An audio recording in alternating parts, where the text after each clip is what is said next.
Olá, é um prazer mais uma vez estarmos compartilhando a Palavra de Deus. Eu quero te convidar para abrir a Palavra de Deus lá em Ezequiel 22.30. Estaremos trabalhando o título Coloque-se na brecha.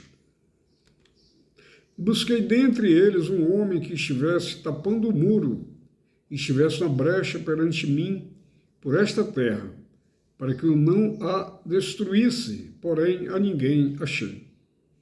Esse texto profético muitas vezes tem se tornado atual, e as brechas nos trazem sempre lembranças ruins, pois se alguém está pecando e dando lugar ao diabo, logo se diz, fulano está dando brecha. O que são as brechas? Imagine que você está construindo um muro, e quando você o faz, fecha ele todo e separa apenas um lugar para colocar o portão. Por quê? Para que ninguém entre em sua propriedade sem sua autorização. Um outro exemplo que podemos dar sobre brechas é a seguinte. Já tentou pegar água com as mãos? Difícil, não é mesmo? Ela escorre por entre os nossos dedos, porque existem brechas entre eles. Na época da Bíblia, todas as cidades eram muradas e tinham portões de entrada. Imagina como se sua cidade fosse toda murada e você, para sair e entrar de sua cidade, tivesse que passar pelo mesmo lugar. Seria estranho, não? As cidades bíblicas eram assim, para se protegerem contra exércitos inimigos. E no muro não podia haver brechas, senão o inimigo entrava. O povo de Deus também é protegido por uma muralha espiritual, sustentada pela oração, para nos defender do inimigo. E nessa muralha não pode haver brechas. Que tipo de pessoa Deus procura? O texto diz que Deus estava procurando alguém que tapasse o muro.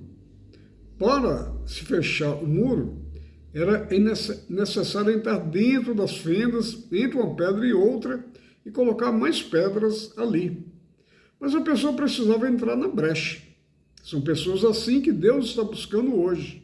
Pessoas que se coloquem na brecha, que entrem dentro dos problemas, das feridas, das amarguras, para interceder, clamar.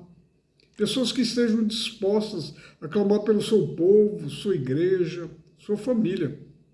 A Bíblia menciona a história de algumas pessoas que se dispuseram a entrar nessa brecha entre Deus e o homem, ou Deus e o mundo.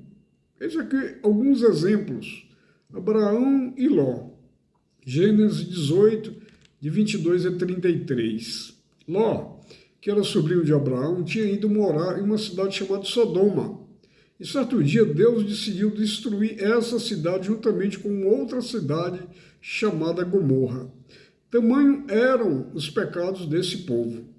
E Deus, conversando com seu amigo Abraão, ou seja, a Bíblia chama Abraão de amigo de Deus em Tiago 2,23 e outros textos. Deus revelou a Abraão uma decisão que havia tomado sobre aquelas duas cidades. E começou ali uma batalha travada por Abraão, intercedendo, clamando, suplicando por aquelas duas cidades. E Abraão perguntava, se tiverem 50 pessoas tementes a ti, destruirás a cidade? Ao que Deus respondia, não. Se tiverem 50, não destruiria a cidade por amor aos 50. E Abraão foi descendo esta contagem em 40, 30, 20, até que chegou em 10. E Deus sempre respondia que se tivesse o número de pessoas que Abraão disse, que ele não destruiria a cidade. Mas não havia nem sequer 10 pessoas que fossem tementes a Deus. Mas Abraão lutou, intercedeu, clamou, pelejou com Deus por aquele povo. Lembrando sempre que Abraão em nenhum momento colocou Deus contra a parede, como alguns teólogos modernos gostam de fazer, mas sempre se humilhou diante da grandeza e soberania de Deus, suplicando pelo povo. Outro caso é Moisés, no episódio do bezerro de ouro. no Êxodo 32, de 9 a 14, Deuteronômio 9,18. Quando Moisés subiu ao Sinai para receber as tábuas dos 10 mandamentos, ele demorou a descer e o povo rebelde e idólatra decidiu abandonar a Deus e fizeram para si um bezerro de ouro para adorarem como Deus. No exato momento em que faziam o bezerro, Deus, que estava conversando com Moisés, interrompe a conversa e avisa Moisés que era para ele descer do monte, pois Deus iria exterminar aquele povo e iniciar uma nova geração da linhagem de Moisés.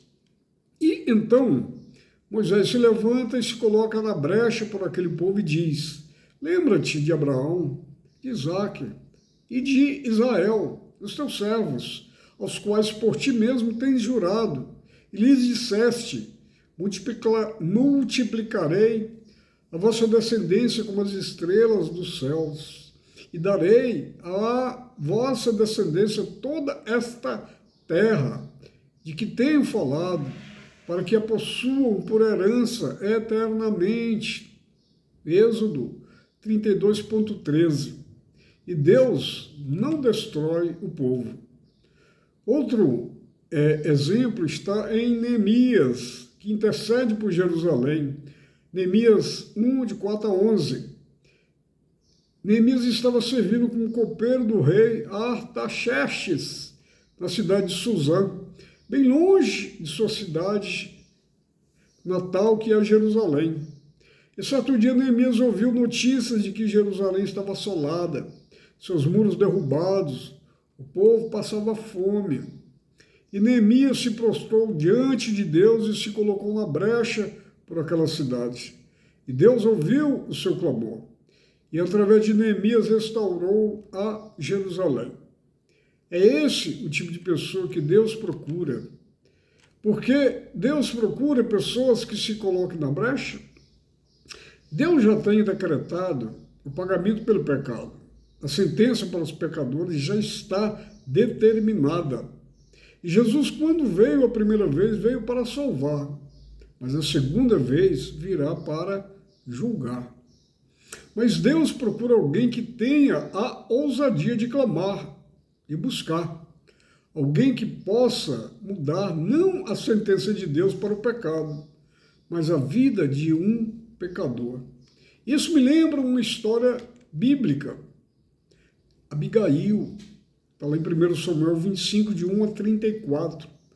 Abigail era casada com um homem chamado Nabal, um homem riquíssimo e muito imprudente, daqueles que agem sem pensar. E certo dia Davi, antes ainda de ser rei de Israel, mandou seus soldados à casa de Nabal, pois Davi havia feito muitas benfeitorias a Nabal, e sabia que era um homem de muitas posses, e pediu para que Nabal pudesse oferecer um bocado de comida para os seus soldados. Nabal se recusou, com a desculpa de que não tinha nada para oferecer. Mentira!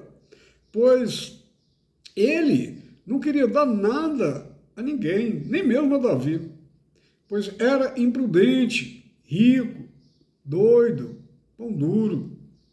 Quando os soldados relataram o ocorrido a Davi, ele ficou furioso e já havia decretado a sentença de Nabal e toda a sua família, a morte. E Davi saiu ao encontro de Nabal com sua sentença nas mãos. Abigail, esposa de Nabal, ao saber do ocorrido e conhecer bem o temperamento do guerreiro Davi, logo se apressou, preparou bastante comida e saiu ao encontro de Davi e interrompeu sua caravana da morte. No meio do caminho, Abigail ofereceu ofertas, suplicou e implorou pela vida de seu marido, mesmo este não merecendo. Mas Davi foi misericordioso e entendeu que Abigail foi enviada do Senhor para impedi-lo de cometer uma tolice maior que a de Nabal. Abigail se colocou na brecha por Nabal e foi ouvida. Lembra-se de que falamos que a sentença para o pecado é a morte? E de que Jesus, quando vier pela segunda vez, não virá como Salvador, mas sim como juiz apenas para aplicar a sentença? Imagine que neste exato momento Jesus já saiu de seu trono com a sentença de alguém nas mãos, talvez alguém de nossa casa, e esta sentença não é boa, pois ele está buscando quem será a Abigail que se lançar aos pés dele e o interromperá e suplicará pela vida daquela pessoa que seria sentenciada à morte. A sua súplica, sua oração, pode mudar a sentença de alguém nesta hora. Você crê no poder da oração? Você crê que a oração move a mão de Deus? Você crê que a tua súplica pode mudar o destino de uma vida? Então, se coloque na brecha. Interceda por esta vida. Interceda por sua família, pelo seu casamento. Interceda.